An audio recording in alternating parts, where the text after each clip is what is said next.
everybody. Welcome to Rebel Parenting. I'm your host, Ryan Dobson, and this is... I'm your other host, Laura Dobson. So good to have you here. We've got a great show for you today. I apologize for my recent absence. My mom fell and broke her hip and leg 2 weeks ago. That also coincided with me falling into a pretty deep depression. And I just want to say Laura has been a total legend throughout this time. She's been so supportive and so great. I spoke with my doctor, therapist, coach, the Lord, my friends. So I'm on an upswing. I'm feeling a little better. So again, I apologize. Thank you for your patience. Today we're talking about parenting. We've already started Parenting by Paul Tripp, and the chapter entitled Law is what we're going to talk about today. The principle for that is your children need God's law, but you cannot ask the law to do what only grace can accomplish. Don't forget to like and subscribe on YouTube. Before we begin, I want to thank our sponsors for providing cost-free edutainment. I'm going to say edutainment. Edutainment. I had to mark that on YouTube today. That's right. Please describe. That's right. Our big sponsor is Covenant Eyes. They get rid of the porn in your life. It'll help your marriage. It'll help your kids. It'll protect them as long as possible. Go to covenanteyes.com. Use the code word REBEL. You'll get a free month. And thank you to all of our monthly sponsors. We appreciate you. Thank you so much for donating and supporting us. And you can do so at rebelparenting.org. Click on the donate tab. All of them are tax deductible. How's that? All right, let's dive in. Go. Here are our thoughts on Chapter 3 in this book by Paul Tripp. It is so amazing. I was recommending it just a couple weeks ago. I think it was when I was being interviewed by Pastor Alan Jackson. I don't know. Anyway, it's one of the greatest books you can possibly read on parenting. And this Chapter 3 really hits heavy with me. It kind of starts with a piece where parents are lamenting, like, we did everything right. Like, our kid was so great, and then all of a sudden they're crazy, or now they're depressed, or now they're rebellious, or now what's wrong with our children? In fact, Laura and I are coaching a couple that is really in the midst of this right now. They're in their 70s. Their kids are younger than us, and they struggle with this, and I've encouraged them to read this chapter. I really encourage them to read the entire book, but this chapter especially. And it starts with that, and Paul has these little subheadings in his book, and the next one is a subtle but foundational mistake. And I have marked a couple things down here that I want to read quickly because he's so brilliant. It said, consider that every parent puts their confidence in something. Every parent knows their children have to grow, mature, change. As a parent, you know that it's your job to help form character, things like obedience, respect, honesty, willingness, etc., in your children. So as a parent, you will rely on something to create change in your children. There is some tool that you will use again and again in the belief that it has the power to change your child. And because you have confidence in that tool, you will use it again and again in situation after situation with child after child. The change tool you have placed your confidence in will not only be the tool you reach for when it's indicated, but it will also be the lens you'll look through to assess situations to evaluate your children. Okay? So think about it. And Paul says, I love what you just shared, but then he goes on. I think you're going to hit it. So sorry, I interrupted. That's okay. Over the last 6 weeks, over the last 6 weeks, if you look at your parenting, exactly, what's your greatest tool? So take a break, and no judgment, no nothing. Just really take a look. How has your parenting been the last 6 weeks? No judgment here, nothing. Just take a peek, look at it, and see what have you been using as your tool. What tool is the one you go to most? We all have it. If you're frustrated, angry, happy, whatever it is, what's the tool you use most? And you've marked a piece down here, Laura. You want to do that one? Well, this kind of goes a little bit further on, but just to notice your parenting. And I think that was a great place to start. I think sometimes we just go on autopilot as parents, and we fall back onto what we think might work, or we're not. I don't know. At least I'm just talking for me. Sometimes. I think this will help enter in your piece. The tool I used most when Lincoln was young was the law. It was rules. I had a rule for everything. I had a coaching advice for everything. Yeah. My parenting was fear-based. Fear goes into anger, judgment, performance, compliance, all those types of things. And I couldn't get away from the law. I couldn't get away from rules. I had a rule for loading the dishwasher. I had a rule for putting the toilet paper on a toilet paper roll. I had rules for going to bed. I had rules for cleaning the bathroom. I mean, you name it. Yeah. Ugh. It's so hard to even talk about it at times because it draws me back into that person I was. But the law and rules was the most often used tool in my home. Right. Truthfully, it was the most often used in the tool of my home growing up. You didn't have that experience. You had a completely different experience than I did. But for me, it was rules and regulation. It was compliance. It was law. And I was definitely doing that with my kids to an extreme level. Yeah. We had unspoken rules. Sure. But anyway, this says, if rules and regulations had the power to change the heart and life of your child, rescuing your child from himself and giving him a heart of submission and faith, Jesus would never needed to come. He would have never needed to come if rules and regulations could change our children, right? So just aligning ourselves like with that. We need Jesus in all this. And I know that's redundant, but rules and regulations aren't going to produce what you want in your children's life. That's right. Not saying that they don't need rules and regulations. It's a both and. So, but if that's your go-to and you're thinking, hey, I've done everything right. I've talked to parents over the years. I did this, I did that, I did this. And how many times have we heard from my parents son's gay? Okay, well, don't throw on more rules like what we've heard is, our son's gay, so we restricted we took away his car, we took away his phone, we did all these things. Took away the internet. But never engaged him in his curiosity of his sexuality or his brokenness, right? Like, so I'm just saying in that scenario that occurred. Whether it's that or addiction or any of those types of things. Right. Yeah, and that leads into the next subheading because it's the law and grace. And he says your children need the law. They need God's law. And look at the words of the Apostle Paul. What shall we then say? That the law is sin? By no means. Yet, if it had not been for the law, I would not have known sin. For I would not have known what it is to covet if the law had not said, you shall not covet. So interesting because it's not saying that we shouldn't have the law. It's not saying that it's saying we definitely need it. But your children, this is another subheading, need to understand the law's weakness. And this is really important. It really does speak to me very powerfully. Yes, your children need the law of God in their lives, but it's very dangerous as a parent to daily ask the law to do what only grace can accomplish. And I needed that grace in my life. That changed my parenting as I allowed the grace to come into my life. I allowed my life to be affected by God's grace, which then gave me the freedom to give it to my children. I'm afraid that many, many Christian parents do exactly that without knowing it. They've reduced Christian parenting. This is totally me. They've reduced Christian parenting down to being a really faithful lawgiver, arresting officer, prosecutor, judge, and jailer. So their parenting is basically a body of rules followed by threats of punishment. Right. Yeah, children need rules and they need faithful correction, but that simply isn't enough.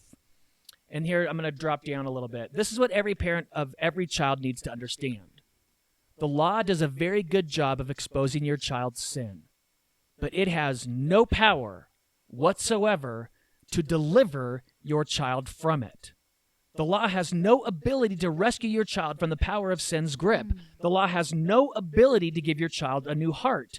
The law has no ability to create the lasting change in your child that every parent longs for. The law cannot and will not rescue, redeem, and restore your child, but that's exactly what every child needs. So if you're going to be a tool of change in God's hands, in the lives of your children, you need more than God's law in your personal parenting toolbox. Bam.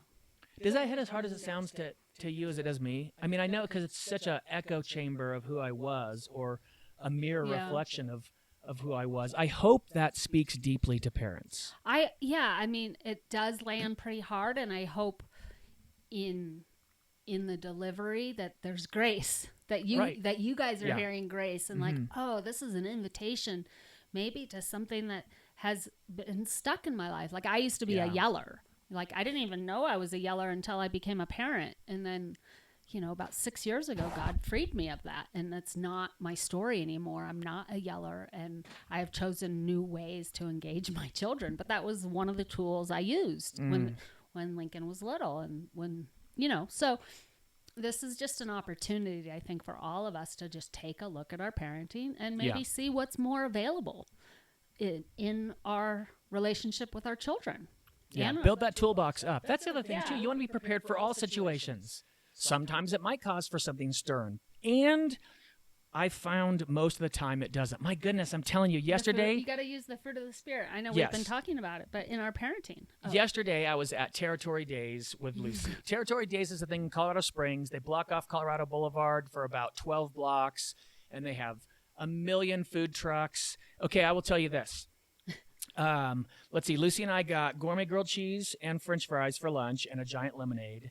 And then I brought home a deep-fried Twinkie, a deep-fried Ding Dong, a deep-fried Snickers, and 6 deep-fried Oreos. We don't eat sugar.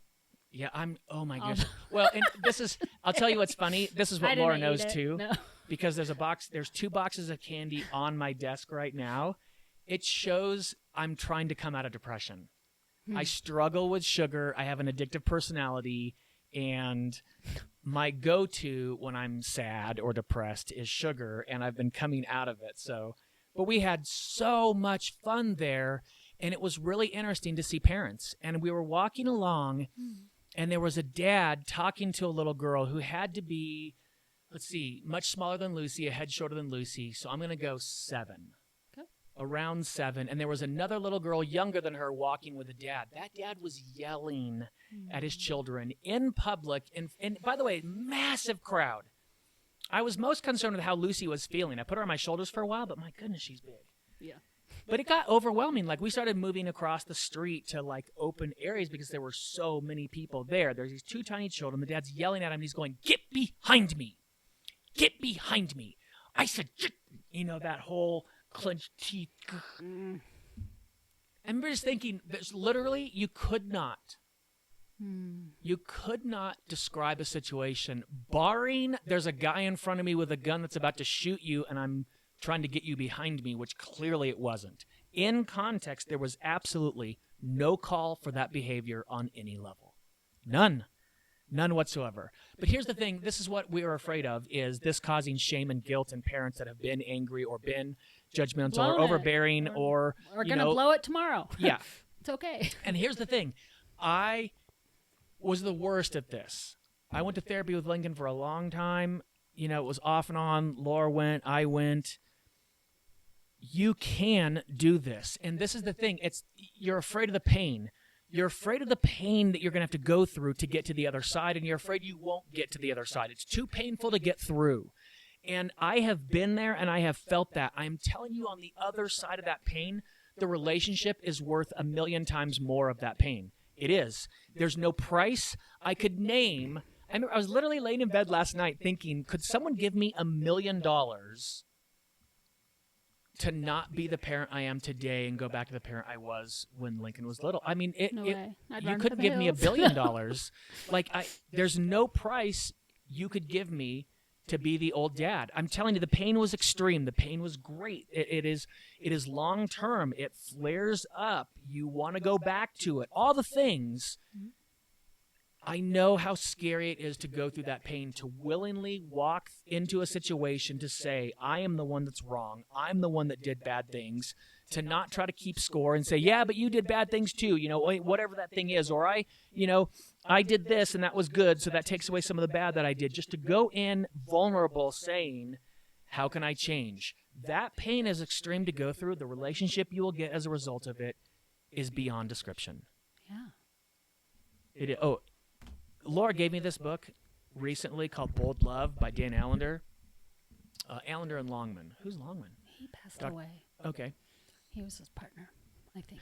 This book is shocking. I am struggling greatly with it, but there is a whole section on forgiveness and reconciliation that I am reading, and I think I'm not sure, but I think it's important. But he talks about how forgiveness and repentance are going hand in hand in the Bible. And that's something, if you're a parent and you're feeling like you've blown it when your kids are young, or when you do blow it, the best possible thing you can do is go straight to them and apologize. Yeah. Without excuses, just say, hey, I'm sorry. I blew it. Whether it's the first time or the 100th time. And if it's the 100th time, say, I've blown it too many times and now I'm going to go get help for this. That's what I did. I looked at Lincoln. I've told this so many times. I said, I'm sorry because I had raised my voice over something, and he gave me the look, and he didn't mean to, but it was the, I've heard this before. And I was like, oh, I've been using words, not actions. We say at Rebel Parenting, actions always show how words mean nothing. Yeah. We have a different version of it, but actions always show how words mean nothing. And I wasn't doing the actions to get rid of my anger. And so I went into intensive deep therapy, and I got rid of a lot of my anger, and I'm getting rid of more and more of it every day. I'm not even close to the person I was.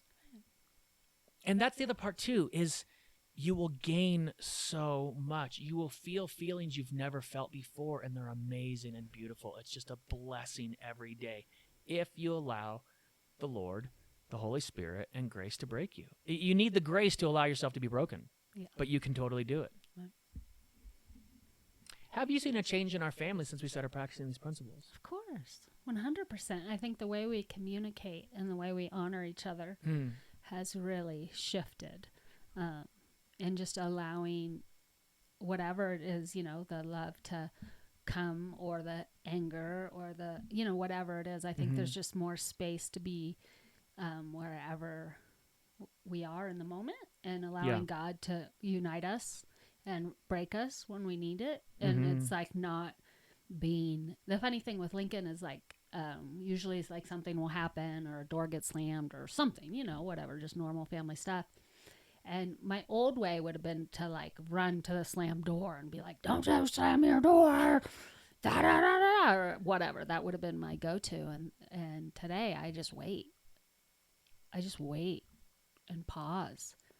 And like within 20 minutes, hey Mom, I'm sorry I slammed the door earlier. I was just upset. I won't do it again. It's okay, buddy. I get it. I've slammed the door too. Yeah. I forgive you. Thanks for acknowledging it. So that's how our relationships have changed. Yeah. And that's I think the other with part all of too, us. And we keep growing. We fall, and we get in tiffs, and we fall, and and you prepare. So yeah. And you're incorporating the vulnerability of, I've slammed doors too, right? That's another one that I've seen you do, and I've tried to do as well, is you give grace and the example of, yes, everyone blows it. It's not a crutch. It's not excusing things. You don't need to hammer down every single nail that pops up. You don't need to be the hammer, and your kids are not the nail. It's not a whack-a-mole game. This is not whack-a-mole. Yeah. Sorry. The more you can incorporate kindness and grace into your relationship with your children and into your marriage, the better it's going to be. Yeah, and just continue to model. It's okay to model brokenness. Yeah. And it's okay to model like longing and desire. And gosh, I have a longing for our relationships to be stronger and healthier. Like it's great to share those things, because that's what the Lord wants with us. The gospel is, he's like putting his hands down for us, like calling us to him. And I think that's a way we can stand with our children, just igniting those desires in them. And That's awesome. I think one of the things I noticed, I'm experiencing my children less and less as extensions of me. Yes. Like I don't believe your children should be extensions of you. I think we all feel that from time to time. Your kid wears something, does something, says something, you're like, ooh, what will people think? That means you feel your child is an extension of you. You will be judged based on your child's actions and looks. Some people also might do that. Doesn't mean it's true or good. But Lincoln went to Summit, the camp I talk about. That's one of our sponsors, summit.org, great worldview camp that changed my life. And Lincoln went. He just went 2 weeks ago. He's 2 years younger than when I went to camp. And he had a very different experience than I did. He had a similar experience in some ways and a different experience in some ways, but it wasn't the monumental, record skip. Life-changing event. No. But he had a good time, and he did enjoy it, and he made some good friends, and he did enjoy some of his leaders, and he liked some of the speakers. It wasn't everyone. And I work for Summit, and so Dr. Jeff was asking me about it. My boss Aaron was asking me about it, and do you know what I was so happy that he had his own experience. That was what I wanted to share most. Like, what do you think? I'm like, he had such a unique experience from me. And I wasn't giving the answer people were looking for in the beginning, and so I started changing it to like, hey, he had a really good time. Like, he had a really tough time in the beginning, and then he kind of got okay about it, and then he had a better time, towards the middle end, and then the end, he kind of wanted to come home. But it was so unique for him, and I was like, yeah, you don't have to be me. Like, you don't have to have my experience. And the fact that you had an experience and it was positive and negative and you went through some things and you stayed away from mom and dad for 2 weeks and all the things, yeah. And I love that. I love that I'm now able to give him freedom just to be whoever he's going to be. Yeah.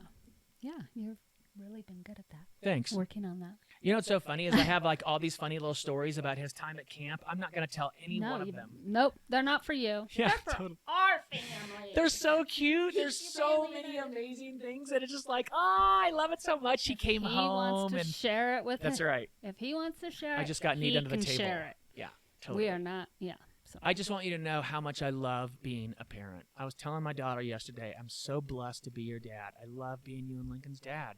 And that's one of the ways that got me to this point is telling my kids all the time how much I love it. So have a great week. I promise I'll be back on Thursday. I've got a massive program for you. So many things have happened. But I want to thank our sponsors, Covenant Eyes, CovenantEyes.com. Code word REBEL for a free month off to get rid of the porn in your life. Thank you to all of our monthly supporters and donors. And thank you to Summit for hiring me and for treating my kids so well. Your kid can learn Christian worldview and a great experience with amazing professors and educators at summit.org, online and in person. God bless. We'll see you soon. Thanks for listening. Tune back in.